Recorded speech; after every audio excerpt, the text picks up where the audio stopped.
आप देख रहे हैं अंदाज़े लखनऊ, हम दिखाएंगे कुछ हटके। बने रहिए हमारे साथ अंदाज़े लखनऊ चैनल पर। देश प्रदेश की छोटी बड़ी हर खबरें आपको मिलेगी अंदाज़े लखनऊ में। आगे दिखाते हैं आपको आज की खबर।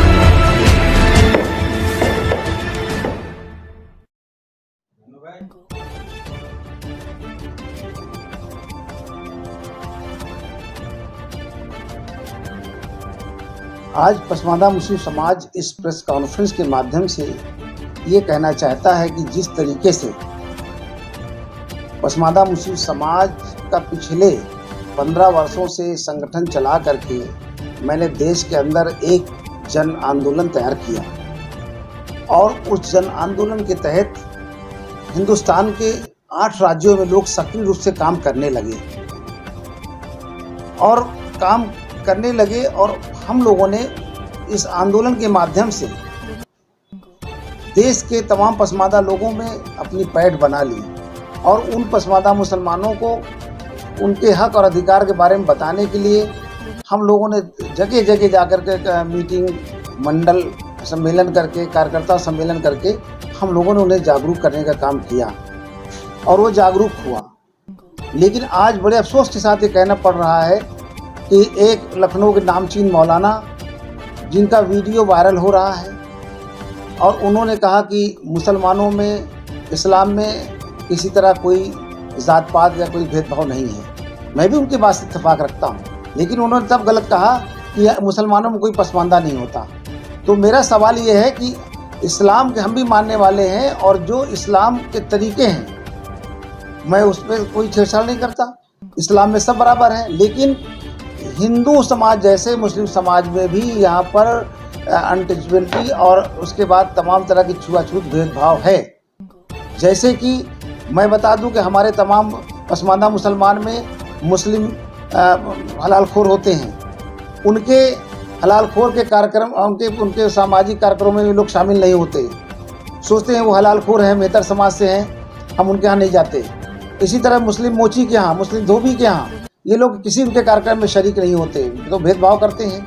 और जब भारतीय संविधान में बाबा साहब भीमराव अम्बेडकर ने हम पसमानदा लोगों के लिए, पिछड़े मुसलमानों के लिए उनको हक निहित कर दिया, तो आप इस तरह बातें क्यों कह रहे हैं?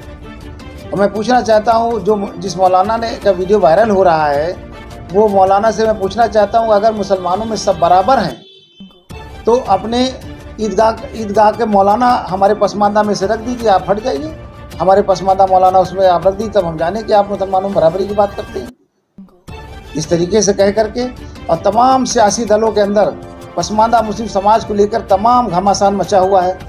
हम लोगों ने जन आंदोलन तैयार किया और जैसे ही देश के प्रधानमंत्री आदरणीय नरेंद्र मोदी जी ने पसमानदा मुस्लिम समाज के खिलाफ बहिर्गति की बात की, उन्होंने उनके पिछड़ेपन पर चिंता जताई, तो इस देश के अंदर बरसाती मेढक की तरह दर्जनों संगठन खुल गए पसमानदा समाज के और हम लोग 15 साल से इस पर संघर्ष कर रहे हैं।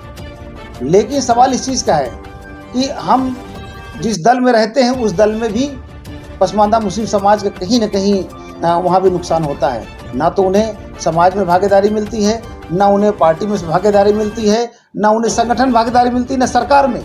हमारी आबादी कुल मुसलमानों का 85% और हमारी भागीदारी 5% मुश्किल, और जो 15% के अपर कास्ट के मुसलमान हैं उनकी सभी क्षेत्रों में भागीदारी 95%। तो ये कैसा इंसाफ, कैसी बराबरी है? पहले आप यहाँ बराबरी की बात करिए। इस्लाम में तो सब बराबर ही हैं, इस्लाम में गैर बराबरी नहीं है, गैर बराबरी नहीं है, हम उसको फॉलो करते हैं। लेकिन ये लोग कहीं ना कहीं, जब हम पसमानदा मुसलमान अपने संघर्ष के 15 वर्षों के संघर्ष के बाद अपने अधिकार के पाने के करीब होते हैं, जब उन्हें लगता है कि इन्हें कुछ सरकार इन्हें कुछ हक देने वाली है, देने जा रही है, तो तब इनके सीने पे सांप लौटने लगता है और वो तरह तरह के अनर्गल बातें करके और प्रेस कॉन्फ्रेंस करके और टीवी मीडिया के तमाम के माध्यम से, सोशल मीडिया के माध्यम से ये कह करके मुसलमानों में गुमराहियत पैदा करते हैं कि मुसलमानों में कोई पसमानदा नहीं होता। जबकि राजेंद्र सत्तर साहब ने अपनी कमेटी की रिपोर्ट में सौंपा, रंगनाथ मिश्रा ने अपनी कमेटी में ये वजाहत किया इसकी पूरी तरह से, गोपाल कृष्णा आयोग ने वजाहत किया। इसके साथ साथ काका कालेलकर ने भी इस बात का वजाहत किया, रंगनाथ मिश्रा ने भी किया।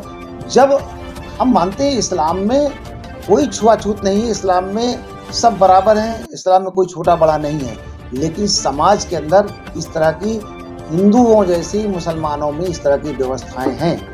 यहाँ पर भी ऊंची और नीची जात के रूप में स्थापित किया गया है।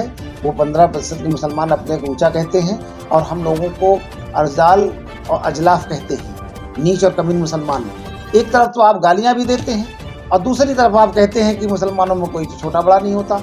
आप हमें क्यों नीच कहते हैं, नीच कमीन क्यों कहते हैं आप? इस तरह व्यवस्था आपके यहाँ क्यों है? इसलिए मैं उनसे कहना चाहता हूँ कि अगर पसमानदा मुस्लिम समाज को किसी ने चैलेंज किया तो जो नेता, जो सांसद पसमानदा मुस्लिम समाज की बात कर रहे हैं, पसमानदा कोई नहीं होता, तो उनके चुनाव क्षेत्र में एक पसमानदा लड़ जाएगा, उनको उनकी हैसियत पता चल जाएगी कि पसमानदा वोट कहाँ गया।